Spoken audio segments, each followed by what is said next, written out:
I want to start with this key thought. A music or dance video is similar to a drama. They all start with and revolve around a story. Now, there's two different types of music videos. One documents a performance and the other creates an interpretation of a performance, and there's two different types of shooting. There's multicam, which is most often used for live performances, and there is single camera. We'll be illustrating all of these today. When you're documenting a performance, remember that the audience wants to see what it can't see from the back of the hall, so don't get too clever in your shots. Wide shots show the location of the performers, and close-ups should, in general, follow the person or instrument carrying the lead lyric or melody. Though there are lots of good reasons for showing other angles, especially if there's not a whole lot happening except the person is standing there wailing, but it is possible to get too close to a performer. So back off. You don't want to be as tight on a performer as you would on, say, an actor in a soap opera. Also, the big trick in a performance, we're going to spend a little bit of time talking about this today, is to figure out when to cut. Should you cut on the beat or should you cut on the movement? And we'll look at that both in terms of a straight performance and a dance video a little later today. When you're creating an interpretation of a performance, the most common version of this is where the visual images complement or contrast with the lyrics or emotions in the music. The classic example of this are all the YouTube videos for Louis Armstrong's What a Wonderful World, where the visuals reinforce the warmth of his lyric or the visuals are in direct contrast to his lyric. Walter Murch, who has written more cogently about editing than any other person that I know, has 6 rules about when to make an edit. You want to make your edits in this priority. First, you want to match the emotion from one shot to the next, or you want to continue the story, then match the rhythm, or match the eye trace. If the eye is looking in the upper right corner of the screen at the end of the first shot, they should be looking at the upper right corner of the screen at the start of the second shot so the eye can flow smoothly from one shot to the next. There's also the 2D place on screen. We know this more commonly as the 180-degree rule. You don't want to cross and suddenly reverse screen angle or screen action. And notice that in number 6 is the stuff that most of us spend most of our time worrying about. Only after he's gone through these other 6 steps does he consider matching the action. Matching the action is much less important to Walter than matching the emotion or continuing the story. When you think about it, we talk about eye trace. Eye trace is where the viewer is looking at this in the screen at a particular moment. And you say, well, wait a minute, how can I determine where somebody is going to look in the screen? And that's where these 6 rules come in, which were first written by Norman Holland over at the USC Film School.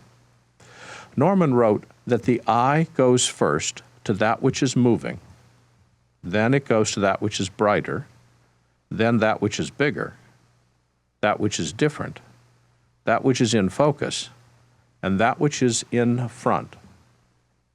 Which means that if we keep these 6 rules in mind, we can control exactly where the viewer's eye is going to go during a commercial or during a music video because we know that they're going to be attracted to something which is moving before anything else. And they'll be attracted to something which is brighter more than something which is in focus. Because we have control over all of those elements, we can exactly say this is where the viewer's eye is going to be from one frame to the next because we know these 6 rules. This is a really handy technique to make sure the viewer is seeing what you want them to see first. Then they have permission to explore around the rest of the frame. Now, dance is a special case.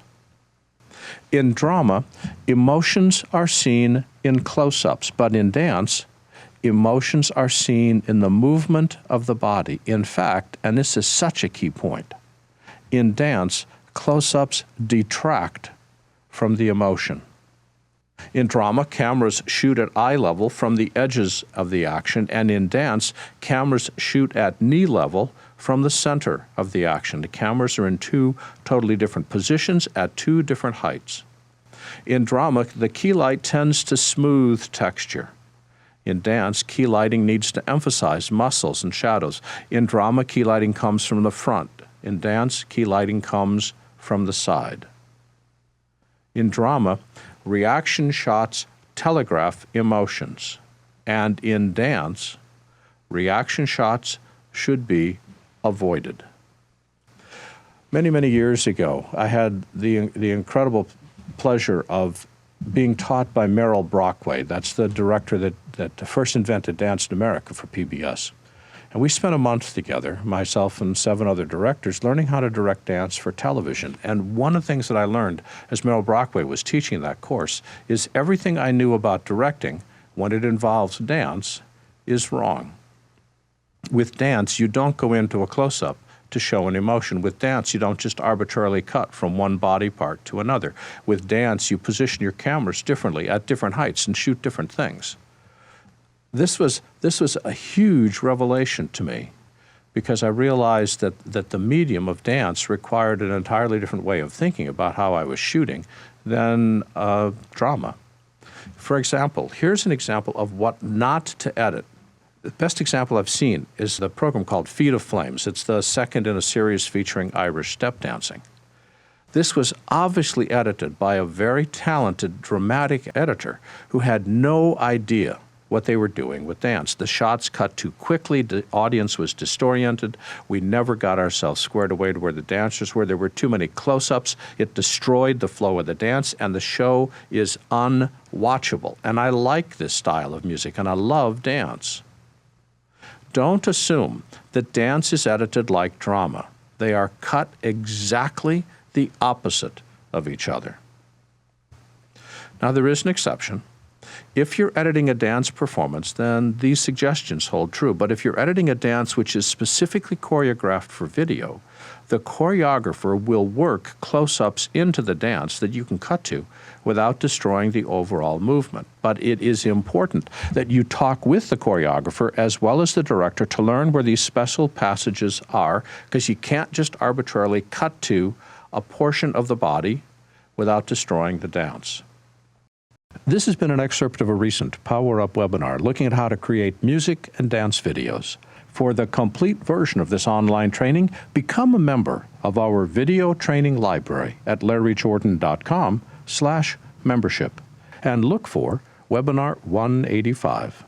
If you need to stretch your training dollars, a subscription membership to our video training library saves you money. You can access all our videos for a low monthly price of only $19.99. That's more than 1,200 movies, hundreds of hours of training, all in depth and all up to date. Plus, members can attend any of our Power Up webinars for free. Our training covers Apple and Adobe software. We update it every week, and for more information, visit larryjordan.com/subscriptions. And thanks.